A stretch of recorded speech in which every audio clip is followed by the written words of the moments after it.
अगर आप चाहते हैं ऐसे ही नए नए वीडियो देखने के लिए तो हमारे चैनल को सब्सक्राइब करें और बेल घंटी को दबाना ना भूलें।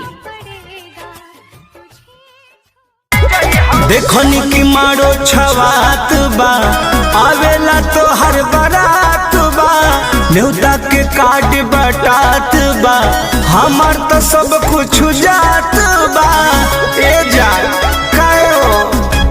देखनी की मारो छवात बा आवेला तो हर बारात बा न्योता के कार्ड बटात बा हमार तो सब कुछ जात बा चली जाइबू ससुरा काल्हे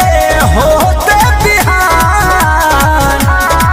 तोहके दान कर दे आपन परान लेके चल जइहा खोइछा में जान अब तू हो जइबू दुजिया के चान।